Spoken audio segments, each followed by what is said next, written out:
Vamos a dar la bienvenida ahora a Yolanda Martínez. Yolanda nos viene acompañando, ustedes la han visto intervenir como moderadora, como panelista, está acompañándonos desde el primer día y ya viene acompañándonos, creo que ahora Yolanda sabe más de Perú, ¿sí o no, Yolanda? Bueno, Sí. Yolanda...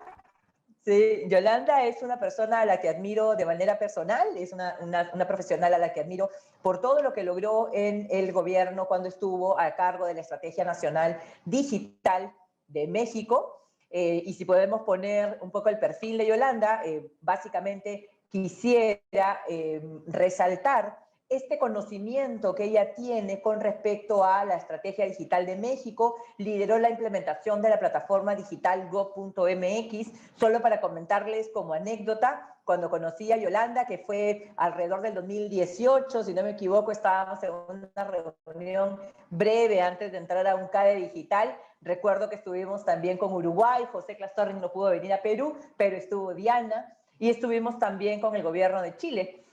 Y brevemente tuvimos una pequeña conversación para revisar qué cosas que había avanzado México podíamos nosotros implementar.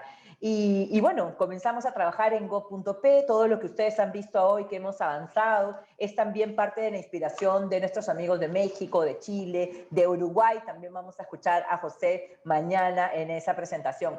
Asimismo, Yolanda ha sido hasta hace poco representante del Banco Interamericano de Desarrollo en Chile y ha colaborado en general y viene colaborando con diversas agencias como Naciones Unidas, la OCDE, para poder avanzar en los temas de gobierno y transformación digital. Un tema súper importante también es que fue reconocida por la política del Reino Unido como una de las 20 personas más influyentes en gobierno digital a nivel global. Creo que es bastante importante poder contar con Yolanda como ponente el día de hoy. Te doy la bienvenida, además del agradecimiento por todo el apoyo que nos estás brindando, Yolanda. La audiencia es toda tuya y vamos a seguir creciendo en las personas que se están conectando, volviendo ya a esta segunda parte del Bootcamp de Innovación Digital con la Secretaría de Gobierno.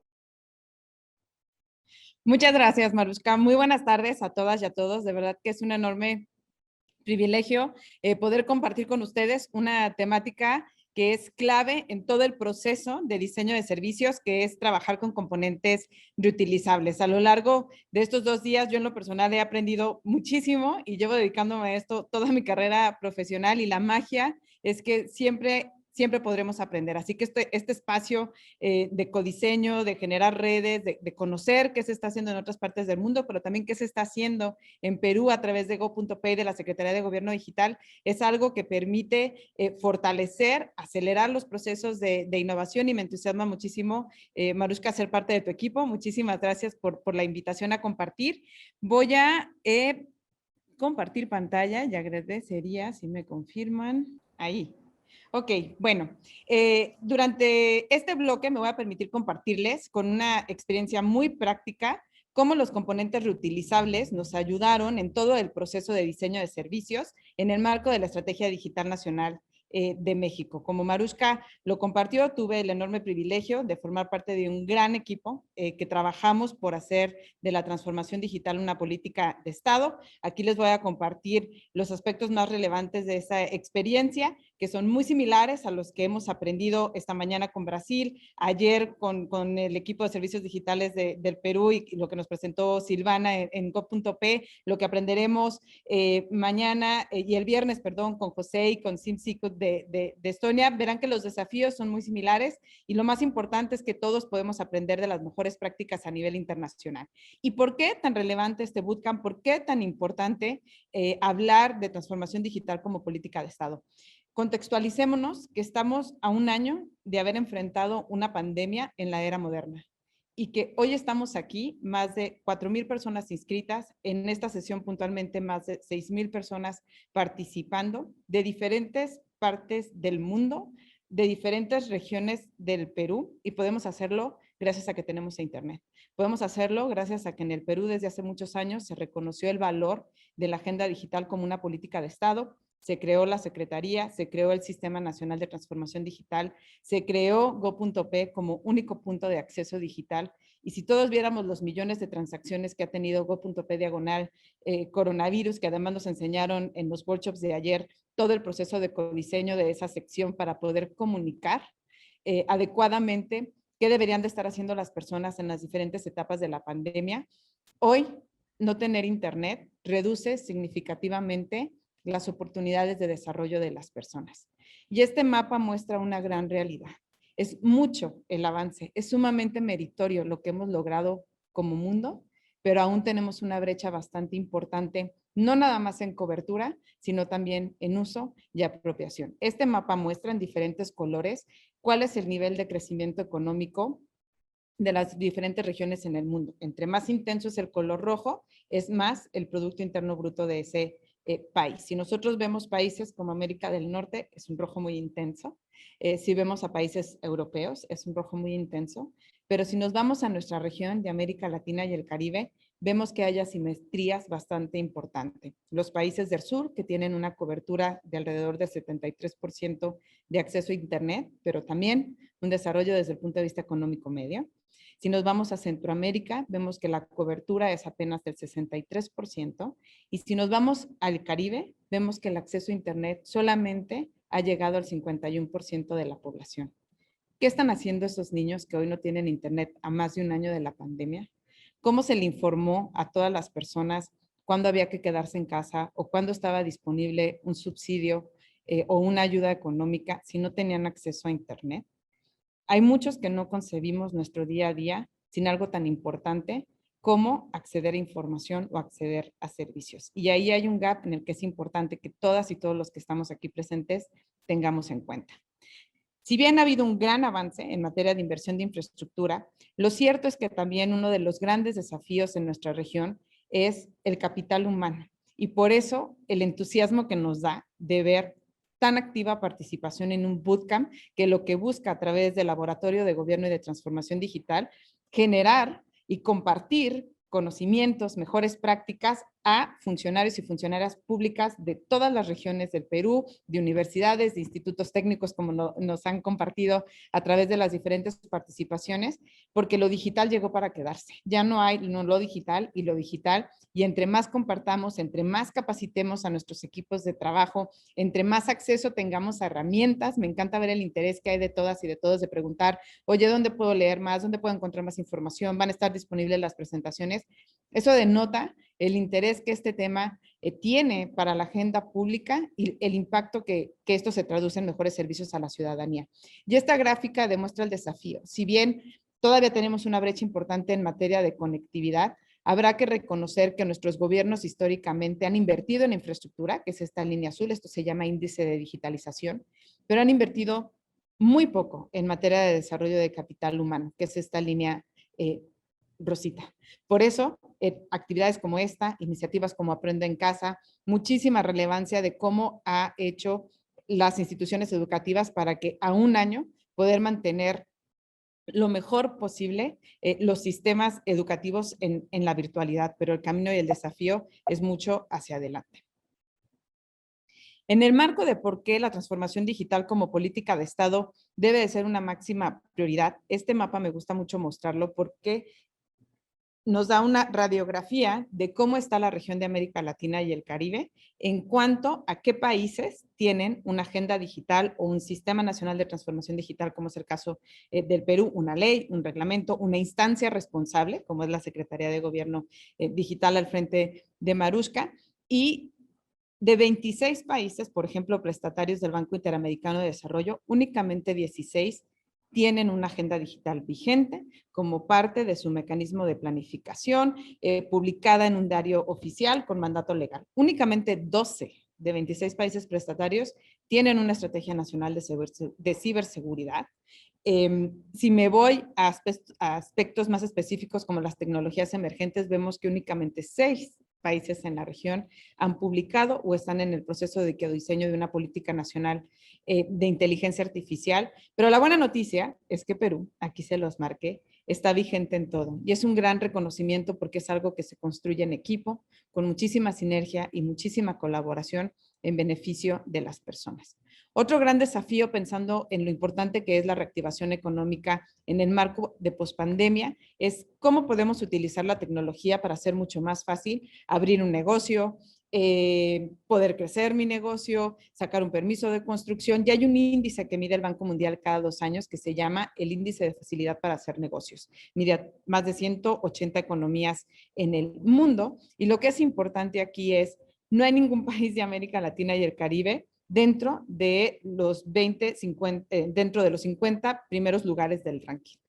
Chile encabeza la lista en el lugar 59, Perú está en el lugar 76, y cuando pensamos en lo que significó tener cuarentenas tan largas, cómo se afectó la actividad económica, como uno de los grandes desafíos en México, en muchos de nuestros países de América Latina y del Caribe, como es la informalidad, afectó el que las personas pudieran continuar con su actividad económica. Por eso, en los ejercicios de diseño de servicio, tener presente estos indicadores ayuda a priorizar y a canalizar el esfuerzo de las diferentes entidades públicas en cómo facilitar el que las personas puedan emprender, puedan sacar una licencia de construcción, puedan registrar una propiedad, puedan tener procesos de procuración de justicia mucho más expedito, que son los rubros que mide el índice asociado a la facilidad para hacer negocio.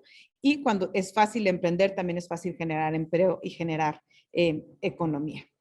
En nuestros países también es muy importante la percepción que se tiene en materia de corrupción. Si recuerdan el panel de apertura esta mañana, Heidi nos contó el caso del diseño del servicio orientado a facilitar el registro de proveedores que quieren venderle al sector público. Y se dieron cuenta durante la etapa de descubrimiento y de análisis de necesidades de los usuarios que el tema no era el registro, nadie tenía eso presente, sino la percepción de corrupción del proceso de procura pública. Y lo que trabajaron fue en diseñar un producto digital disponible a través de Perú Compra que rápidamente facilitara el que las personas pudieran buscar proveedores, precios, etc. Esta gráfica muestra un cruce entre el índice de gobierno digital que publica cada 2 años Naciones Unidas con el índice de percepción en materia de corrupción. Y si vemos este cuadrante que les marqué con un círculo, notamos que hay países, sobre todo los nórdicos, Finlandia, Nueva Zelanda, etcétera. Bueno, nórdicos, Nueva Zelanda está acá. Que tienen un alto nivel de digitalización y de madurez en poner todos sus trámites y servicios en línea, y a la vez una muy alta percepción de buena gestión de la corrupción. ¿Y por qué esto es relevante? Cada servicio que nosotros ponemos disponibles para los ciudadanos en nuestros diferentes canales digitales democratizan su acceso, pero también dan trazabilidad. Yo no le puedo dar dinero a mi teléfono para que me haga el trámite de servicio mucho más rápido. No le puedo dar dinero a la compu para que eso suceda. Por eso, entre más expedita, fácil, ágil, buena comunicación, como nos lo enseñaron también en el segundo bloque de esta mañana, el derecho a entender, el derecho a que tu gobierno me expliques de manera sencilla cuáles son los requisitos para yo poder abrir mi empresa, sacar mi partida de nacimiento, etcétera, realmente cambia la experiencia que las personas tenemos del gobierno. Este es el índice que mide Naciones Unidas cada 2 años. Es un total de 193 economías y yo aquí les puse en esta gráfica el historial de cómo se ha comportado en el Perú a lo largo del tiempo. Hay un rubro que es el de participación digital y si nosotros vemos a raíz del 2012 y hacia el 2020 ha sido sumamente consistente cómo Perú ha ido incrementando posiciones en el ranking porque ha habilitado diferentes mecanismos de participación ciudadana digital. Este bootcamp es parte de estos mecanismos, go.p/participa, diferentes mecanismos de consulta, de codiseño abierto y colaborativo, por ejemplo, de la Política Nacional de Transformación Digital. Son espacios bien importantes donde se hace de manera muy proactiva el involucramiento de las personas en el codiseño de la política pública y de los servicios. Otro rubro muy importante donde Perú ha sido sumamente consistente en la mejora de sus servicios es el índice de servicios en línea medido a través, en el caso de Perú, de go.p como único punto de acceso digital a trámites, servicios, datos y mecanismos de participación ciudadana. El rubro de desarrollo de capital humano, como también se los enseñé en la primera lámina, es uno de los más importantes a trabajar en la región en materia de cuántas personas se han graduado, por ejemplo, de carreras asociadas a STEM, y ese es un indicador clave que tenemos que trabajar todos los países de la región. Telecomunicaciones, por supuesto, es el indicador por excelencia en materia de cobertura, pero si recordamos, el mayor reto en materia de transformación digital es tener una visión una visión muy holística y transversal de cómo el gobierno tiene que pensar y hacer las cosas de manera distinta. Y las buenas prácticas hay que compartirlas. Por eso celebro mucho la buena participación, su interés en querer aprender, porque hay diferentes mecanismos de colaboración. Y así como aquí hay representados muchos gobiernos locales, también a nivel global hay diferentes instancias de colaboración. Vamos a ver varias a lo largo de esta presentación.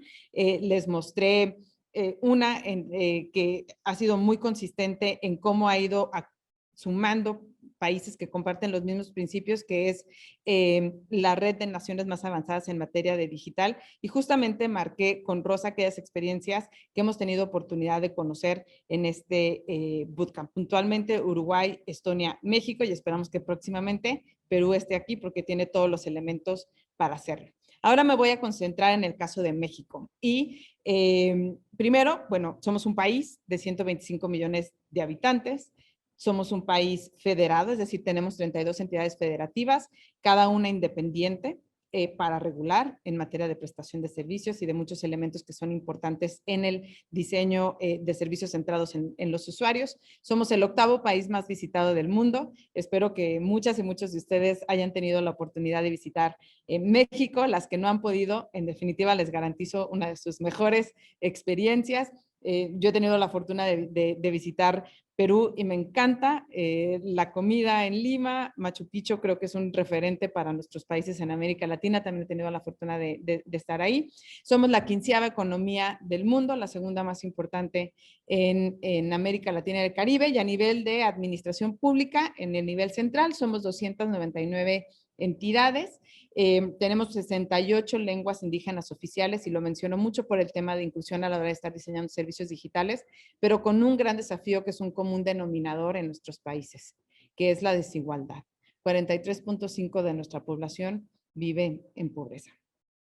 ¿Cómo está el ecosistema digital en México? Bueno, aquí les puse una gráfica que muestra cómo a lo largo de 6 años logramos pasar de 40 millones de personas con acceso a Internet al 2018 con más de 82 millones de personas conectadas. Un desafío todavía por delante, pero con un avance bastante significativo. Cómo incrementamos del 2013 al 2019 en más de 2.800% la apropiación del canal digital como canal preferente por las personas para realizar sus trámites y servicios. Y aquí voy a centrar el resto de la presentación porque el mensaje es muy contundente. Cuando los gobiernos nos preocupamos por diseñar servicios digitales que atienden a las necesidades de las personas lo usan, porque atiendes una necesidad, porque es fácil de utilizar y es cuando se genera esa conexión y esa empatía. Y creo que en el momento en el que estamos actualmente, el habilitar canales digitales impecablemente bien diseñados manda una señal por parte de las diferentes instancias públicas de lo importante que es servir a la ciudadanía y que las personas se lleven la mejor experiencia de interacción gobierno-ciudadano. En materia de hábitos de uso de Internet, 92% de las personas en México utilizan el móvil. Esta es estadística bien importante para todas aquellas personas que nos están escuchando que forman parte de equipos digitales y que necesitan inputs a la hora de priorizar qué tipo de dispositivo es el que más van a utilizar las personas para las cuales estoy diseñando. 92% de la población en México utiliza móvil para acceder a Internet, 82% accede a redes sociales, son extraordinarios canales para acceder a servicios, ver películas 65%, banca en línea 58%, muy importante por toda la parte de habilitación de pagos en línea en los servicios de gobierno. 46% de estos 82 millones de usuarios ha hecho alguna transacción de compra en línea. Y ojo, estas son estadísticas antes de la pandemia. Estoy segura que en la mayoría de nuestros países estos números van a la alta. 42% de los usuarios han estudiado, han tenido alguna actividad asociada con estudiar en línea. Y de los servicios más utilizados, solicitar apps de transporte. Ese es el ecosistema. ¿Cómo partimos en el 2012 la experiencia de la transformación digital como política de Estado? Uno, compartirles que hubo una reforma en materia de telecomunicaciones clave, porque se hizo un derecho constitucional el que las personas en México puedan acceder a Internet y a banda ancha de calidad. Y se obligó al Estado, sin importar quién gobierne, a garantizar ese acceso y a garantizar el tener una política universal de inclusión digital. Eso está mandatado en la Constitución. De ahí, cada que hay un nuevo ciclo de gobierno, se hace un Plan Nacional de Desarrollo, que es nuestro marco de referencia a nivel nacional, donde se establecen las prioridades del gobierno. Y en el 2012, cuando se hizo la reforma, se habilitó dentro del Plan Nacional de Desarrollo un eje sumamente importante que es un gobierno cercano y moderno y una perspectiva de género en el diseño de toda la política pública en el país. Dentro de este eje de un gobierno cercano y moderno, se enmarca la Estrategia Digital Nacional. Esta fue la primera vez que la agenda digital en México tuvo este rango de obligación del Estado de garantizar tener una agenda que marcara objetivos, habilitadores, 69 líneas de acción con responsables muy claros, con indicadores de ejecución, pero sobre todo con un mandato de obligatoriedad de cumplir con lo que estaba en esa agenda en los 6 años que dura el gobierno. Y para entrar en materia, dentro de la agenda digital, uno de los rubros más importantes era transformar completamente en cómo los ciudadanos interactúan con el gobierno. Y aquí me gustaría hacerles una pregunta y que utilicemos, por favor, el chat y que me compartan qué es lo que se les viene a la mente cuando escuchan la palabra trámite.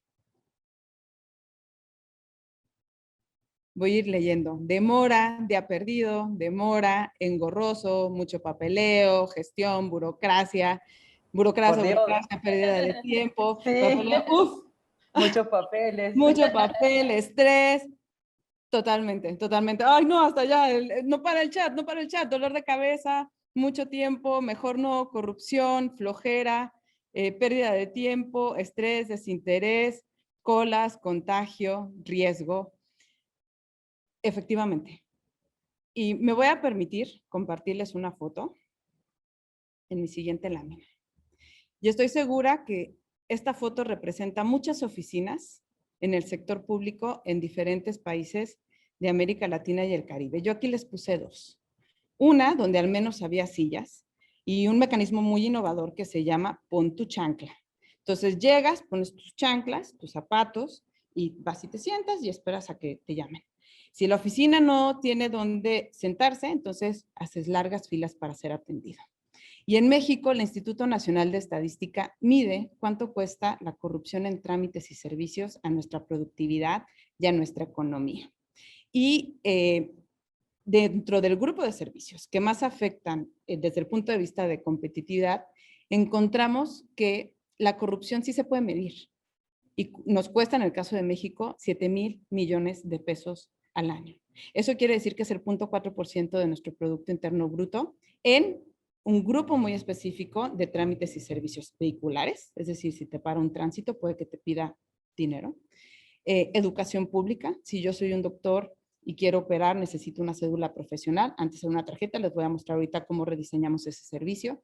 Registro civil, lamentablemente, tus actas de nacimiento, tus actas de cuando te casas, cuando te divorcias, cuando lamentablemente fallece una persona querida y tienes que sacar un acta de defunción, o bien cuando tengo algún contacto con autoridades de seguridad pública. ¿Qué es lo importante aquí? Lo que me gustaría que se lleven, uno, que es muy importante medir, diseñar con datos. Esto a nosotros nos permitió focalizar el esfuerzo porque teníamos un catálogo de trámites y servicios a nivel federal de 5,000 servicios, y si eso lo hacíamos más amplio a nivel nacional, el catálogo podía llegar hasta 18,000. Entonces, ¿por dónde empiezo? Esta es una de las preguntas más importantes cuando estamos diseñando nuestra estrategia de digitalización de trámites y servicios. Bueno, hay que empezar por aquellos que representan mayor conflicto y mayor malestar en la ciudadanía. Y efectivamente, como lo expresaron en el chat, pues nadie se levanta todos los días a decir, ¡ay, qué padre! Hoy voy a ir a perder todo mi día a hacer un trámite, ¿no? Nadie nos levantamos con ese entusiasmo.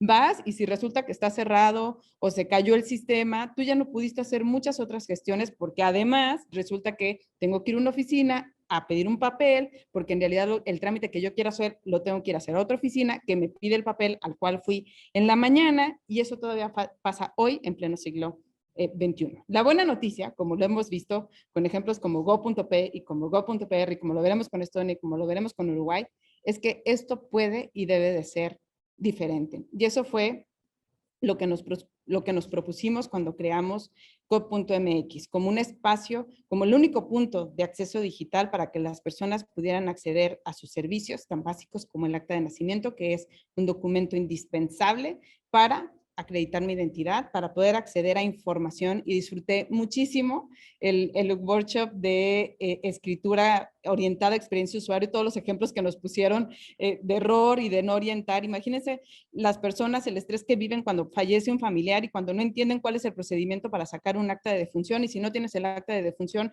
no puedes hacer un montón de otras cosas, y además estás cargando con el dolor emocional de perder a un ser querido.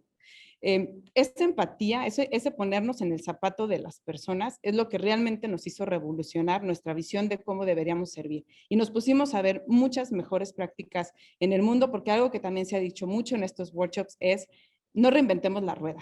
¿Qué se ha hecho en otros lados? ¿Qué ha funcionado que nos permita aprender? Porque sabemos el gran desafío que implica transformar. GOP-MX nos garantizó un 94% de satisfacción ciudadana. Les recordé lo importante que era medir, medir, medir. Y la encuesta de satisfacción al ciudadano es el dato y les diría que uno de los indicadores más relevantes. Cuidar muchísimo que diseñemos para todas y para todos. Yo hubo ya una plática específica en materia de accesibilidad por mandato constitucional. En nuestra ley de telecomunicaciones está obligado todo el Estado mexicano a que todos los sitios web sean accesibles para personas con discapacidad visual, auditiva y motriz. Y esto lo hacemos con el estándar de W13. Así que es súper importante diseñar siempre con estos criterios y con estos estándares. Logramos también certificar más de 32 aplicaciones móviles, que es súper clave. Nos llegamos a encontrar, y estoy segura que les pasará en sus diferentes gobiernos, muchísimas aplicaciones que estaban ahí disponibles en las tiendas de Apple y de Google, y no era que estuvieran, era que ni siquiera tenían términos y condiciones, no cumplían con los términos de protección de datos,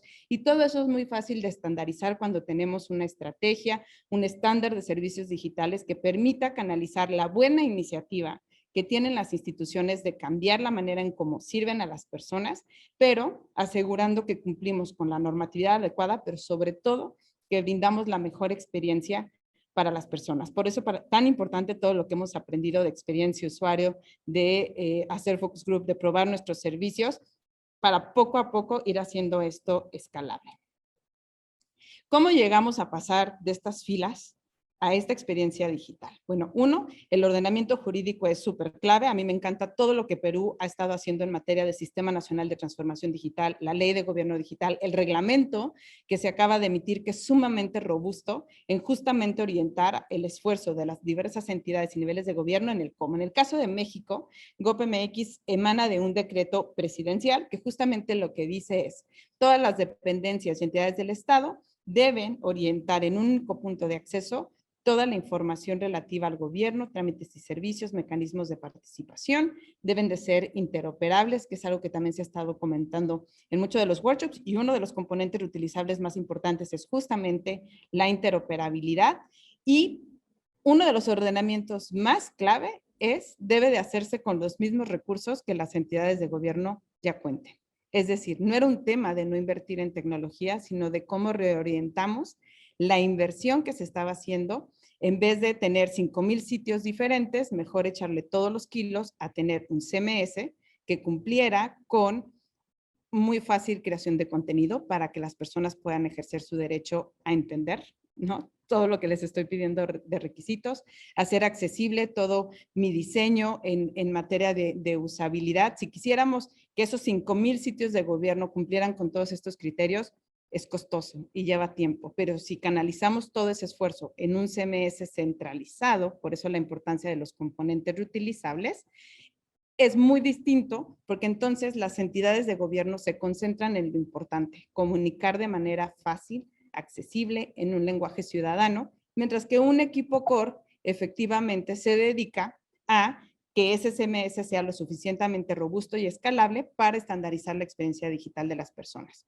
Otro de los temas que también se ha comentado mucho aquí es lo importante de trabajar con principios. Les puse aquí un resumen de los principios con los que nosotros construimos toda la experiencia digital, y además que nos acompañan. Creo que todos los que nos dedicamos a la transformación digital siempre trabajamos bajo estos principios. Uno, diseñar centrado en el usuario. Y este bootcamp justo lo que busca es esto: darles herramientas, darles elementos. Dos, desarrollar lo básico y reutilizarlo. Y voy a enfatizar muchísimo esto: si cada entidad de los 5,000 sitios que hay, o 10,000 los que tengan, todos los países varían en su cantidad, pero son de miles en adelante, quisiera desarrollar su propio mecanismo de autenticación, volveríamos loco a los ciudadanos. Tendrían que aprenderse 5,000 passwords diferentes, el password para la página de salud, el password para la página de educación, el password para la página de economía.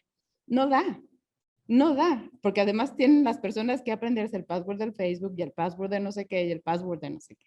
Entonces, entre más fácil hagamos nuestra política de identidad digital, tanto para acceder a los servicios de gobierno como para acceder a los servicios privados, garantizamos mayor apropiación, mayor seguridad y sobre todo simplificamos la vida de las personas, que ese es el objetivo. Por lo tanto, desarrollar lo básico y reutilizarlo es el componente, uno de los componentes más importantes en mi estrategia de desarrollo de diseño de servicios.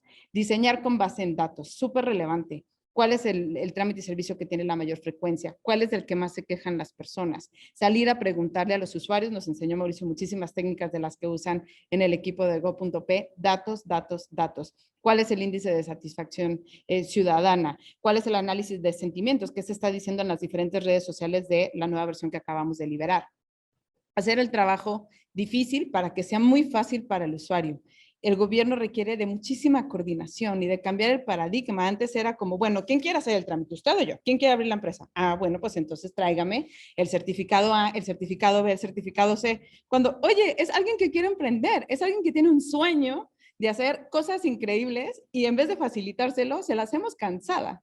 Es cambiar completamente paradigma y decir, oye, en vez de yo decirle al ciudadano que ande de mandadero, vaya y tráigame este papel, vaya y tráigame este papel, yo me siento a la interna de gobierno, armo mesas de diseño de servicios, como nos lo explicó muy bien Carlos Oyo en la mañana, con el ejemplo que nos daba de RIMAC, ¿no? Y en esas mesas de trabajo colaborativas siento a personas y equipos de diferentes ministerios para decir, oye, el viaje de usuario de alguien que quiere emprender implica pasar por el Ministerio de Salud para registrar a los empleados, pasar por el Ministerio de Economía para registrar el nombre de la empresa, pasar por el SUNAT para que le den el número fiscal, pasar por un banco para abrir la cuenta del banco. Y en vez de que la emprendedora o el emprendedor esté yendo a esas 5 ventanillas diferentes, lo siento, diseñamos ese viaje usuario, esa nueva experiencia para que en un solo clic cualquier persona que quiera emprender se preocupe por su idea de negocio y no por la burocracia que implica ser formal en cualquiera de nuestros países.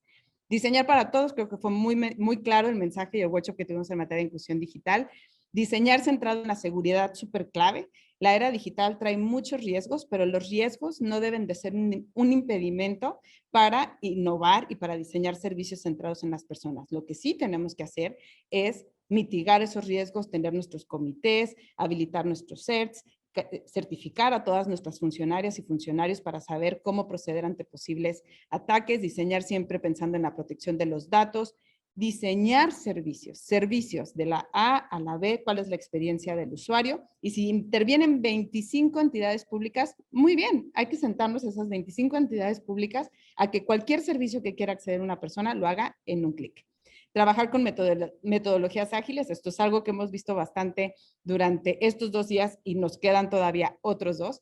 Habilitar al gobierno como plataforma quiere decir esto, en vez de ser un obstáculo, debo de facilitar. Oye, tú quieres emprender, no nada más haces la empresa en un día, sino que tienes este descuento si abres tu cuenta de banco aquí, fíjate que tenemos todos estos convenios y entonces si ya empiezas a exportar también a Perú, puedes hacerlo a México, puedes hacerlo a Chile porque estamos en la Alianza del Pacífico. El gobierno como plataforma no nada más antecede las necesidades de los usuarios, sino que genera y abre otras oportunidades. Diseñar consistentemente y de forma responsiva, súper clave para cualquier tipo de dispositivo y sobre todo mucha vinculación con la parte de mejora regulatoria. El mejor trámite es el que no se necesita. Es tanta la información que tiene el gobierno de la ciudadanía que entre más análisis de datos hagamos, mejor anticiparemos las necesidades de los usuarios para que realmente aquellos servicios que son indispensables se diseñen pensando en cómo generar la mejor experiencia para las personas. ¿Qué hicimos una vez que tomamos y hicimos a la tarea de buscar, ¿no? Pues nos encontramos que Gov.uk lanzó su primera versión alfa en el 2010. Nosotros nos dimos a la tarea, aprendimos mucho de lo que hizo el servicio digital de UK y lanzamos y contextualizamos que esto es algo muy importante. Se vale aprender todas las mejores prácticas, pero cada país es distinto, cada municipalidad, cada región. Por lo tanto, hay que contextualizar esa mejor práctica en lo que haga sentido para nuestra realidad y sobre todo para las necesidades de las personas a las cuales queremos servir. Nosotros lanzamos el alfa de GovMX en el 2000, 13 tuvimos muchísimas iteraciones y bueno, Go.p tuvimos toda una sesión dedicada a lo maravilloso que ha sido el diseño de Go.p como servicio. Unificamos y estandarizamos toda la parte informativa de las entidades y qué tan importante es saber comunicar e informar correctamente. Tuvimos toda una sesión muy buena esta mañana con Candiani y les tengo un ejemplo de cómo cuando un sitio empieza a hacerse un referente, como en el caso de Go.p o en el caso de GoPMX o en el caso de Go.br, a nosotros nos pasó en el 2017 un temblor después de 30 años, el mismo día que el temblor de 1985. No fue con la misma magnitud de desastre que en el 85 porque aprendimos como país y como ciudad, pero GoPMX se convirtió en ese punto de acceso súper clave. Aquí les puse una gráfica que muestra el histórico del tráfico y en el referente. Fue muy fácil gracias a que había un gran trabajo realizado desde el 2013 que sacamos la versión alfa, en que todas las personas sabían que si querían conocer información oficial se iban a meter a Go.mx. Y transformamos toda la landing de Go.mx para poner un localizador de personas, porque es lo más estresante cuando tienes un temblor que implica daños estructurales, como pasó con nosotros en el 2017, albergues para aquellas personas que estaban en una situación o perímetro de riesgo, supieran a dónde acudir, empezar a mapear, y esto se hizo de manera muy colaborativa con la sociedad civil, todos aquellos edificios dañados. La capacidad que tuvimos de respuesta se construyó a lo largo del tiempo y cuando pensamos en cómo reaccionaron los países a raíz de COVID, la mayoría de los países habilitaron sus páginas informativas, go.p/coronavirus, go.cl/coronavirus, como aquellos puntos de acceso más eficientes de estar informando correctamente a la ciudadanía sobre cómo afrontar la pandemia.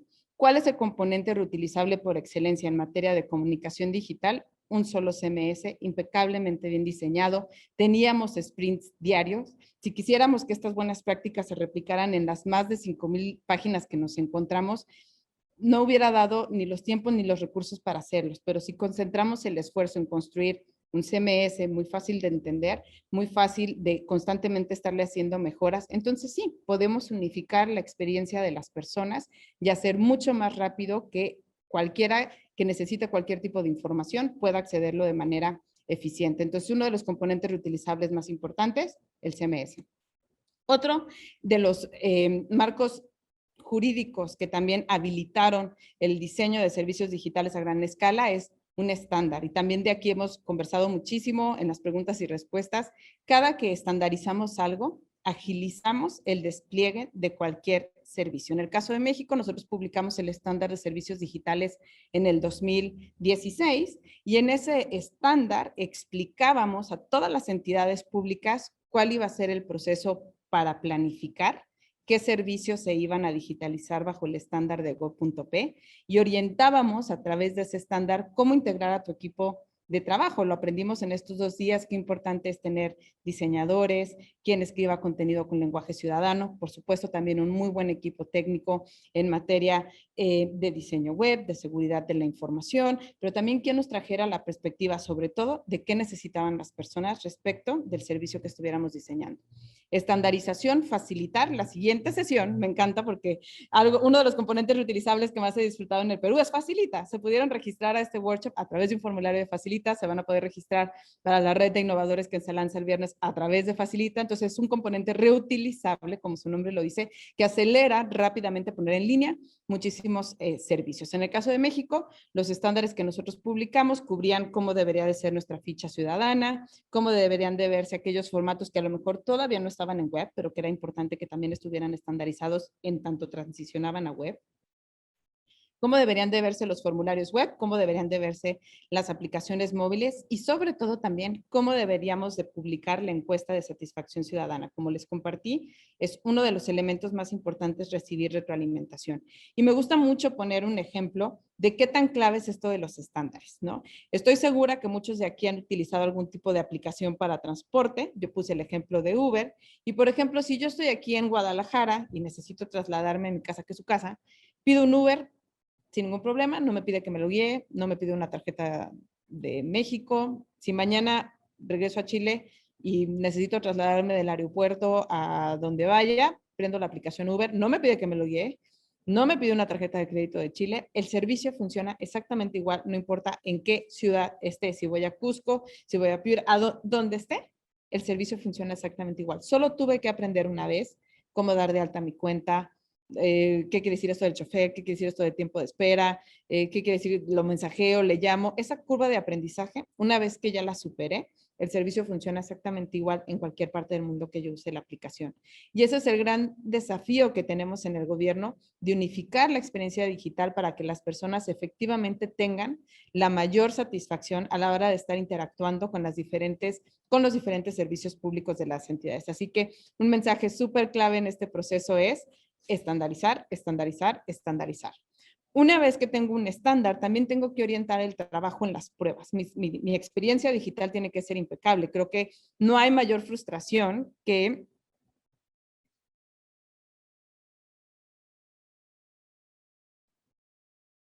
cuando me meto a una experiencia digital y se queda, o cuando quiero hacer un pago y no puedo hacer un pago y nadie se tomó la molestia de hacer una ventana de error que me explicara cuál es el error a la hora de pagar el servicio. Entonces, tener muy bien los criterios de prueba antes de poner mi servicio productivo es sumamente importante para todos aquellos equipos que trabajen en instancias de DevOps.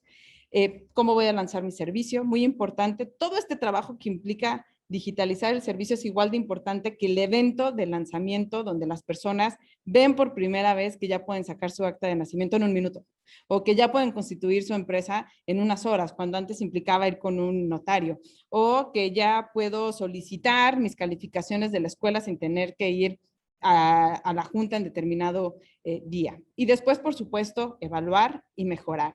Y algo que para nosotros fue muy importante en el estándar de servicios digitales fue agradecer a todas las personas, funcionarios públicos y funcionarias involucradas en el diseño, pero también reconocerles. Así que cada año a todas aquellas instancias públicas que cumplían con todos estos estándares, pero que además tenían el más alto índice de satisfacción ciudadana, les dábamos un reconocimiento por su labor y su compromiso con servir de la mejor manera a las personas usando la tecnología.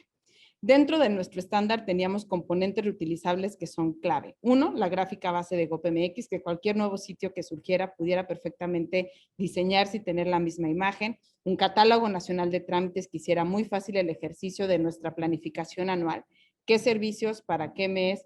Porque son de máxima prioridad para tal o cual dependencia. Nuestra autenticación única en el reglamento de la Ley de Gobierno Digital que se acaba de publicar en el Perú. Vienen los criterios que se van a empezar a trabajar para la política pública de identidad digital en el país. Los estándares de interoperabilidad, súper clave. Conoceremos el caso de Estonia, que tienen el 100% de sus servicios interoperables desde hace mucho tiempo con una plataforma que se llama Xroad, pero Perú va por su segunda versión de su plataforma de interoperabilidad y con ya más de 200 servicios arriba. Los motores de pago, indispensable y más ahorita donde debe de haber el mínimo de contacto, las notificaciones, el estatus de dónde está mi trámite. Me encantó el ejemplo que nos puso Candiani de cómo hasta hay que pensar cuál es el mejor wording para decirle a la persona cuál es el estatus de su licencia, de su permiso, los estampados de tiempo, indispensable en un entorno donde la firma digital es clave tanto para autenticarme como para dar aquella validez a los actos de autoridad.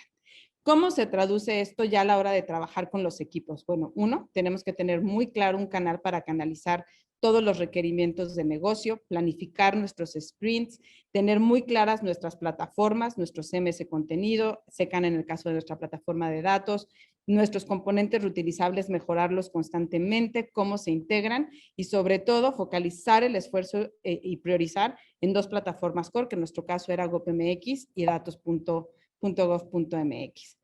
¿Cómo se traduce esto? En el día a día me permití ponerles unas fotos que a mí me encantan. Por ejemplo, la oficina de la coordinación estaba en la presidencia, entonces era increíble que cualquier ministro o ministra, mientras llegaba a esperar su acuerdo, se encontrara con que ese día había una prueba y se encontraban con computadoras y llegaban y probaban el servicio de acta de nacimiento o acá la cédula profesional. Nos íbamos a donde estaban todos los usuarios haciendo filas eternas que ya no tienen que hacer para que pudieran acceder a su certificado, muchas sesiones de ideación, de iteración, de estar probando, rompimos los esquemas, ¿no? Recordaba en la mañana lo que nos compartía Carlos, pues se acabaron las oficinotas, todos eran mesas de trabajo donde había diferentes perfiles diseñando servicios y fue una manera de trabajo que nos permitió diseñar con base en el ciclo de vida de las personas, no en lo que ve cada entidad, seguimos muy disciplinados diferentes metodologías ágiles, como sacar constantemente versionamientos. Pusimos a nuestro presidente a que hiciera un video de cómo utilizar el servicio y esto permite también que nunca perdamos de vista lo importante que es el empoderamiento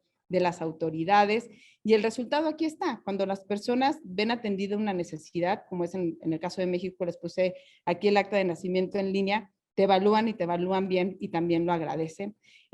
Cuando sacamos este servicio era de verdad tan complicado hacerlo en físico que salimos en todas las primeras planas de los periódicos cuando se lanzó en línea porque parecía que era algo imposible y en realidad técnicamente era mucha interoperabilidad, pero sobre todo mucha voluntad política de estandarizar un servicio que permitiera a cualquier persona desde cualquier parte del mundo con acceso a Internet acceder a su acta de nacimiento.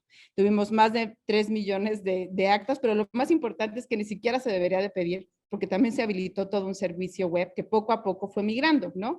Fue un boom, todo el mundo sacó sus actas, pero lo más importante es que no te la pidamos, porque efectivamente está la base de datos digitalizada. Otro servicio, una vez que aprendimos la receta, fue cédula profesional electrónica. ¿Se acuerdan de los trámites que más corrupción causaban? Bueno, el servicio digital de cédula también revolucionó completamente algo que te implicaba venir a la Ciudad de México, que tenías que hacer cola, que tenías que esperar hasta un año para que tuvieras tu título. Hoy lo puedes acceder perfectamente en línea a través de tu firma electrónica. Les puse varios ejemplos de servicios. Me voy a ir muy rápido porque quiero que tengamos espacio para preguntas y respuestas. Muy horizontal la estructura de trabajo, que creo que es algo que se ha comentado. Replicamos este equipo de comunicación digital, de servicios, de datos en todas las entidades públicas. Por eso celebró mucho la red de innovadores digitales que se va a lanzar.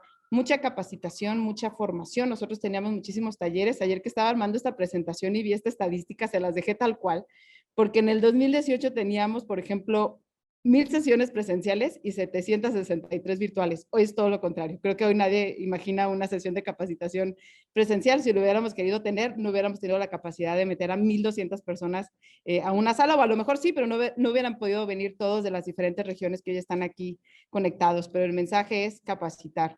Otro componente reutilizable clave, la encuesta ciudadana.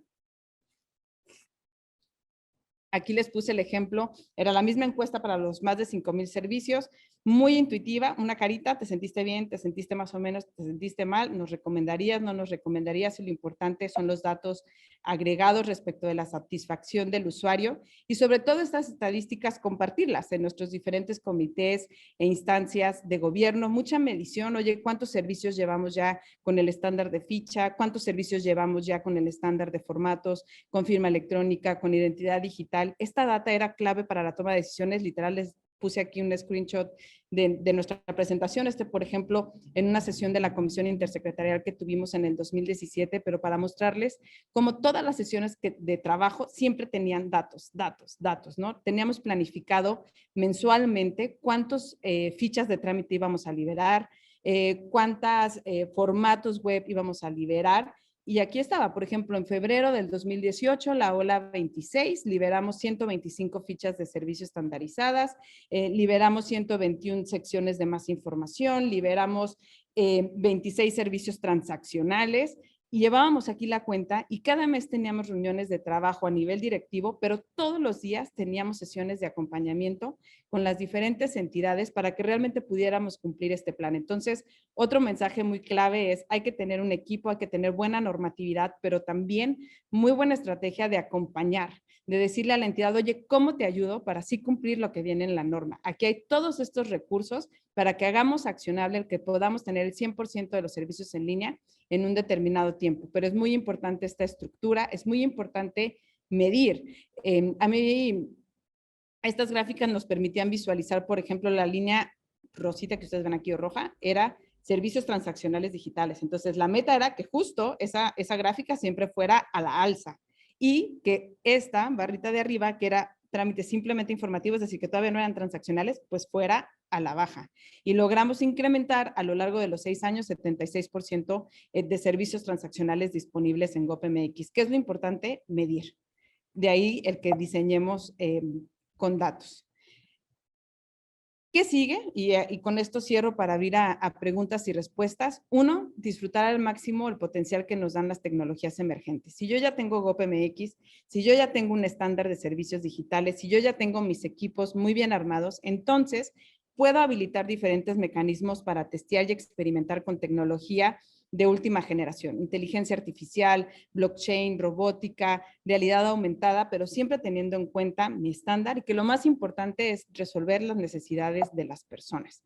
Y algunas de las iniciativas que estuvimos trabajando, por ejemplo, nuestra Política Nacional de Inteligencia Artificial, que se lanzó en el 2018, nuestro hackathon de servicios utilizando tecnología blockchain, pero siempre, siempre, siempre sin perder de vista que lo importante era mejorar nuestra capacidad de brindar servicios. Y aquí un ejemplo.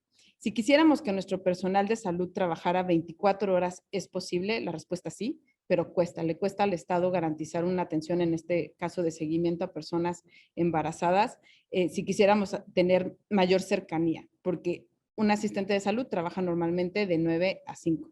Sin embargo, hubo todo un equipo que se armó para sacar un asistente virtual que se llama GoPMX/Mi Salud, y el objetivo ahí era trabajar con los equipos médicos para identificar cuáles eran aquellas preguntas que yo debería de dar seguimiento durante la etapa de embarazo.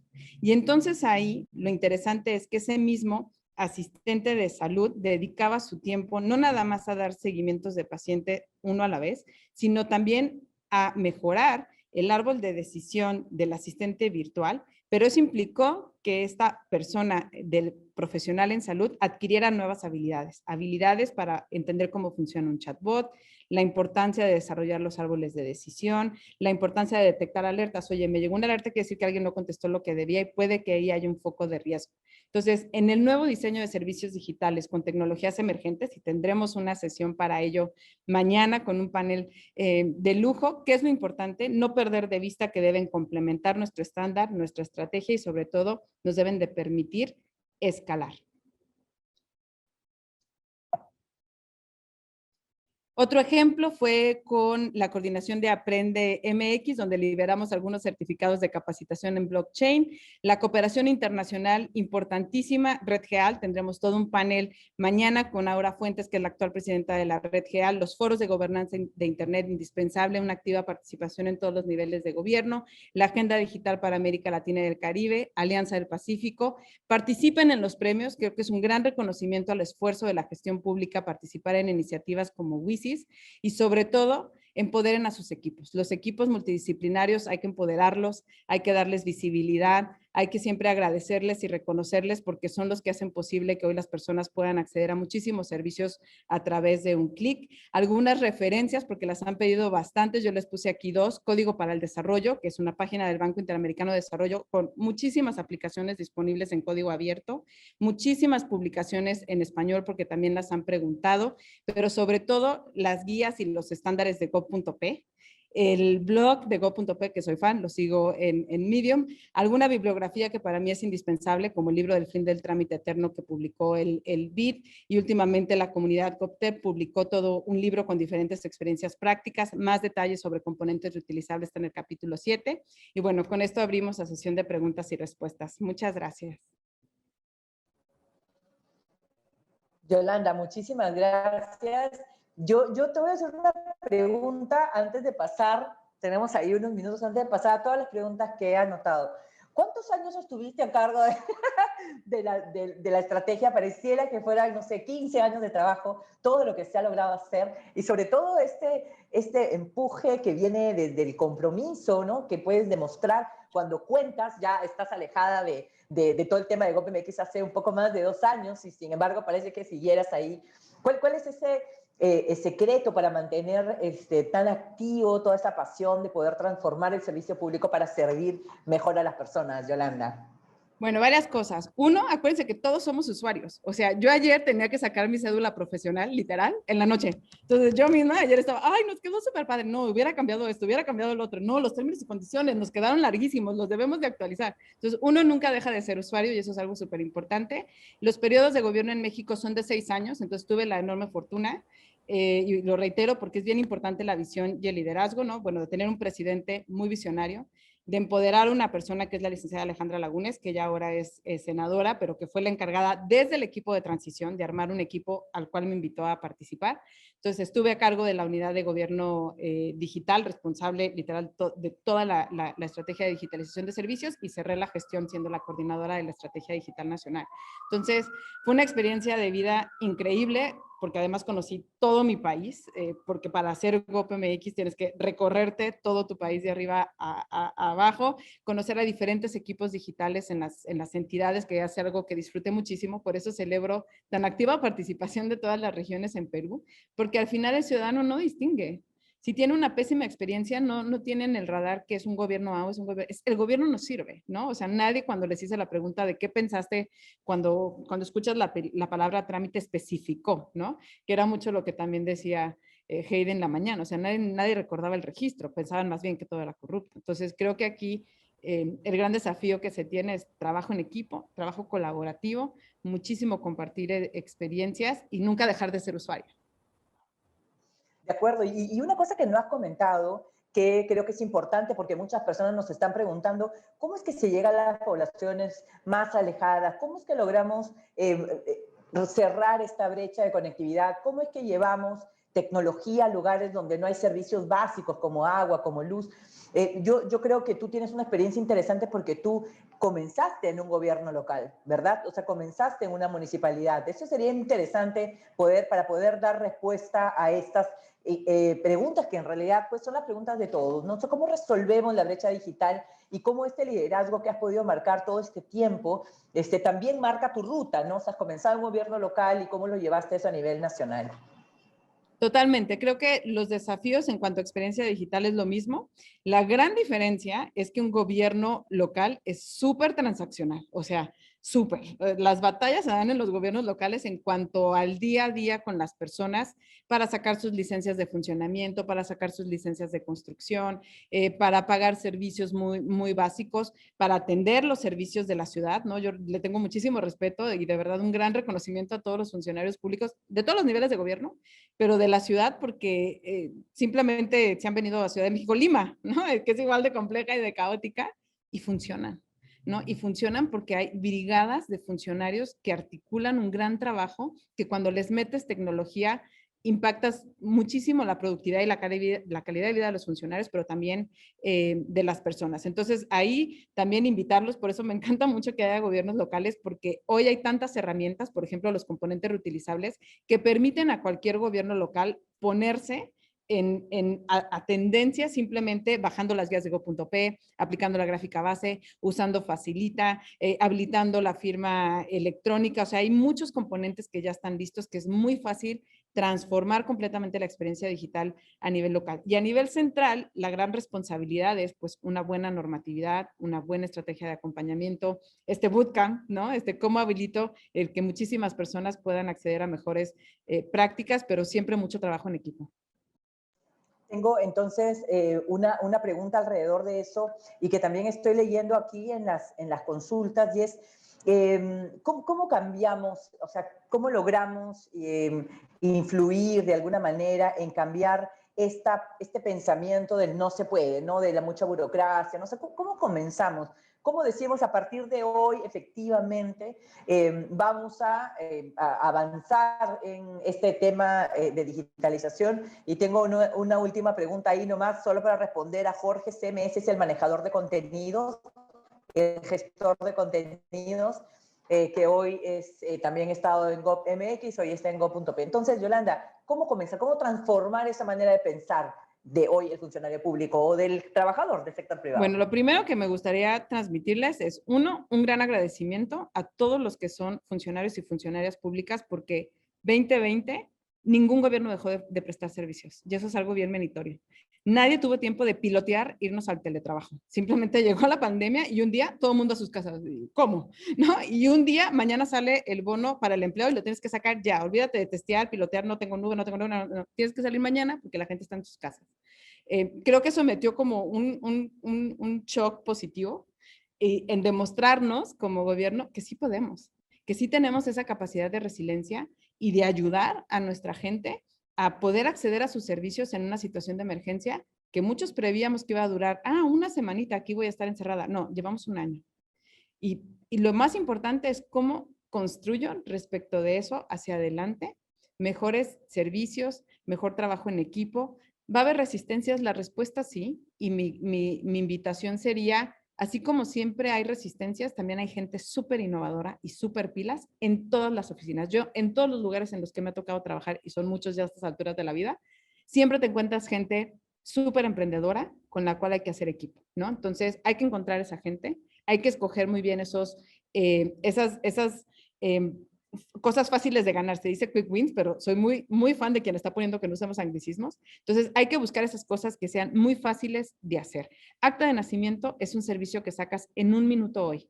El reto ahí no fue técnico, había mucho trabajo construido por parte del registro civil en la digitalización de las actas, fue de consenso, ¿no? Pero hubo muchos otros servicios que fue súper fácil poner en línea, literal, en días, en semanas, porque ya teníamos estándares, porque ya teníamos una metodología de trabajo. Entonces, siempre hay que buscar ese equilibrio en sacar lo que es muy rápido, porque me permite generar evidencia. Y la evidencia es, si yo diseño algo bien y la gente lo usa, ahí tengo el dato. Es muy difícil que alguien llegue a una junta, si estés en el gobierno local o federal, y que presentes cómo mejorar un servicio y que alguien te diga, qué pésima idea. Yo he visto que la gente se la pasa súper padre perdiendo todo el día haciendo filas. Pues eso no pasa, o sea, es muy raro que alguien llegue y te diga, es pésima idea ahorrarle tiempo a la gente. Nadie va a decir eso, pero sí es importante que a esas reuniones se llegue con evidencia. Oye, testeamos este servicio y tenemos millones de usuarios, millones de caritas felices de que la gente agradece no tener que ir a exponerse, y menos en plena pandemia, de que ya tienen plena certeza de que fue fácil entender cuáles son los requisitos, que fue muy intuitivo, que no tuve que pagarle a nadie, a ningún gestor que me hiciera el servicio aunque esté en línea, porque hicimos el trabajo duro de diseñar algo fácil e intuitivo. Entonces, el mensaje sí se puede, hay que buscar muy bien aquellas cosas que son muy sencillas de hacer y de dar resultados para ir ganando tracción y sumando gente a esta nueva ola de innovación digital. Yolanda, muchísimas gracias. Se nos fue ya el tiempo. Solamente una última reflexión con respecto a esto que comentas.